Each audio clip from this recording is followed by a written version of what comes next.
दोस्तों, क्या आप जानते हैं प्रॉपर्टी खरीदने से पहले आपको किन किन बातों का ध्यान रखना चाहिए?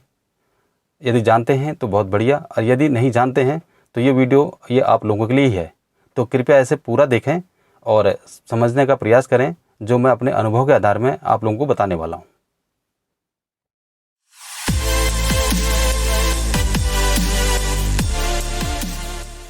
नमस्कार दोस्तों, मैं प्रकाश डेसिला आप सभी लोगों का बहुत बहुत स्वागत करता हूं आपके अपने ही चैनल डेसिला पहाड़ी डीलर में। दोस्तों, जब भी हम कोई प्रॉपर्टी खरीदते हैं तो हमें 4 बातों का ज़रूर ध्यान रखना चाहिए। ये हमारे लिए बहुत ज़रूरी है, जिससे कि हमारे साथ कोई फ्रॉड ना हो सके। सबसे पहले उसमें है ऑनर वेरिफिकेशन। दोस्तों, जिससे हम ये प्रॉपर्टी खरीद रहे हैं उस ज़मीन का, उस प्रॉपर्टी का जो भी ऑनर है उसका वेरिफिकेशन होना बहुत ज़रूरी है। इसके लिए आप उसका आधार कार्ड, पैन कार्ड या फिर ड्राइविंग लाइसेंस, इसके द्वारा भी उसका वेरीफाई आप कर सकते हैं। दूसरा है प्रॉपर्टी वेरिफिकेशन। दोस्तों, जब भी आप कोई प्रॉपर्टी खरीदते हैं तो उस प्रॉपर्टी का वेरिफिकेशन करना भी बहुत ज़रूरी हो जाता है। जैसे कि अगर आपने एग्रीकल्चर लैंड ली है तो हमें उसका 12 साल रिकॉर्ड निकालना चाहिए। 12 साल यानी कि 12 साल का रिकॉर्ड, मैक्सिमम हम 12 साल का रिकॉर्ड ही निकाल सकते हैं, वो निकलती है तहसील से। दोस्तों, उस 12 साल के रिकॉर्ड में हमें ये मालूम चल जाता है कि ये शुरू में ज़मीन किसके नाम चढ़ी थी, किसको अलॉट हुई थी हमारे बाप दादाओं में। उसके बाद ये विरासतन किसके नाम चढ़ी है, किन किन लोगों के नाम चढ़ी है और किन किन का नाम इसमें शामिल है, कौन इसके सह खातेदार हैं, और यदि बेची गई है तो कितनी ज़मीन किस सन में किस व्यक्ति को बेची गई है, वो भी सारी डिटेल दोस्तों उस 12 साल में निकल के आ जाता है।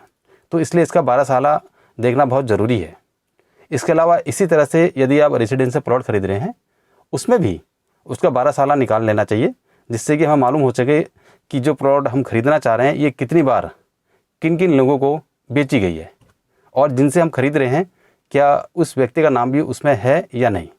तो दोस्तों, इस 12 साल में उस ज़मीन के बारे में सारी हिस्ट्री निकल के आ जाती है। इसलिए किसी भी ज़मीन का 12 साल देखना बहुत ज़रूरी है जिसे आप खरीदना चाह रहे हैं।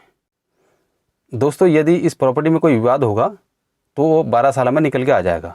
तो उसमें साफ शब्दों में लिखा होता है, जो भी अगर कोर्ट कचहरी का मामला होगा, जितने भी इसमें आदेश होंगे वो सारे इसमें चढ़े होंगे।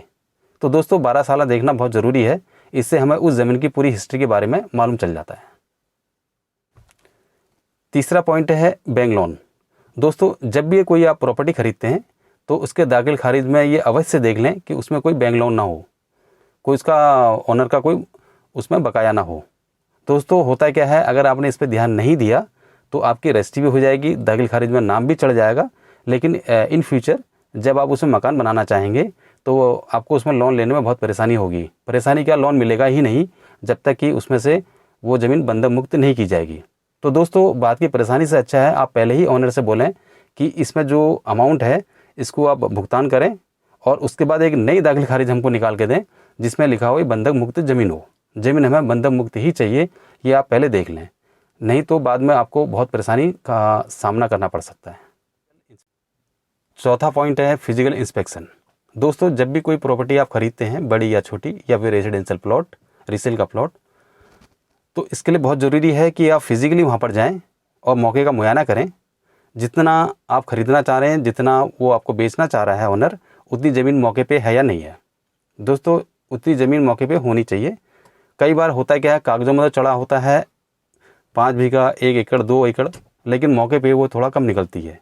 तो जितनी ज़मीन होगी उसको इससे पहले सौदा करने से पहले उसको नपवाना बहुत ज़रूरी है कि चारों कोने इसका नाप लिए जाएं और अगल बगल किसकी ज़मीन है इसकी भी जानकारी ले ली जाए। दोस्तों, इसके लिए सीधा सा तरीका है, आप तहसील में जाएं, एप्लीकेशन दें, तो उस एरिया का जो भी पटवारी होगा वो अपने अमीन के साथ आ जाएंगे। दोनों लोग आके पूरी ज़मीन को नाप देंगे और आपको एक सरकारी रिपोर्ट बना के दे देंगे, और साथ में उसमें जो जो खेत नंबर आएंगे उस खेत नंबर को भी मेंशन कर देंगे। दोस्तों, ज़मीन जितनी बड़ी होगी उतने ही खेत नंबर ज़्यादा होंगे।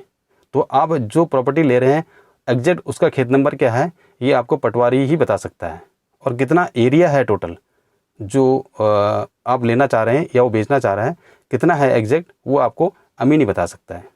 दोस्तों, होता है इसके अलावा एक चीज़ में और भी हो जाती है, कई बार रजिस्ट्री कर लेते हैं और ज़मीन भी बिक जाती है, आपका नाम रजिस्ट्री भी हो जाएगी, लेकिन जब आप मौके पे जाएंगे तो वहाँ पर कोई तीसरा व्यक्ति ही कब्जा किए बैठा हुआ है।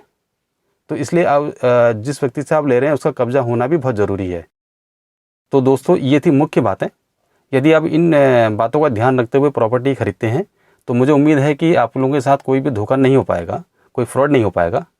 मैं तो यहाँ गारंटी तक देता हूँ कि 99% आपके साथ धोखा हो ही नहीं पाएगा। जो पॉइंट्स मैंने बताए हैं इसी तरह से यदि आप काम करते हैं। 1% का तो ऐसा रह जाता है, यदि कोई मालिक ही अगर बेईमानी में उतर आए तो बात अलग है। अब वो भी सिर्फ इस तरह से कर सकता है कि एक प्रॉपर्टी को 2 या 3 बार बेच सकता है दाखिल खारिज में नाम चढ़ने से पहले। लेकिन अगर वो ऐसा करता है तो ये तो जानबूझ के कुएं में कूदने वाली बात है।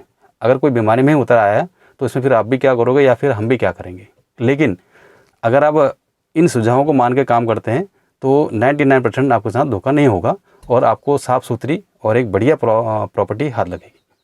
और मुझे उम्मीद है दोस्तों ये जानकारी आपको पसंद आई होगी और आपके लिए मददगार भी साबित होगी। धन्यवाद दोस्तों।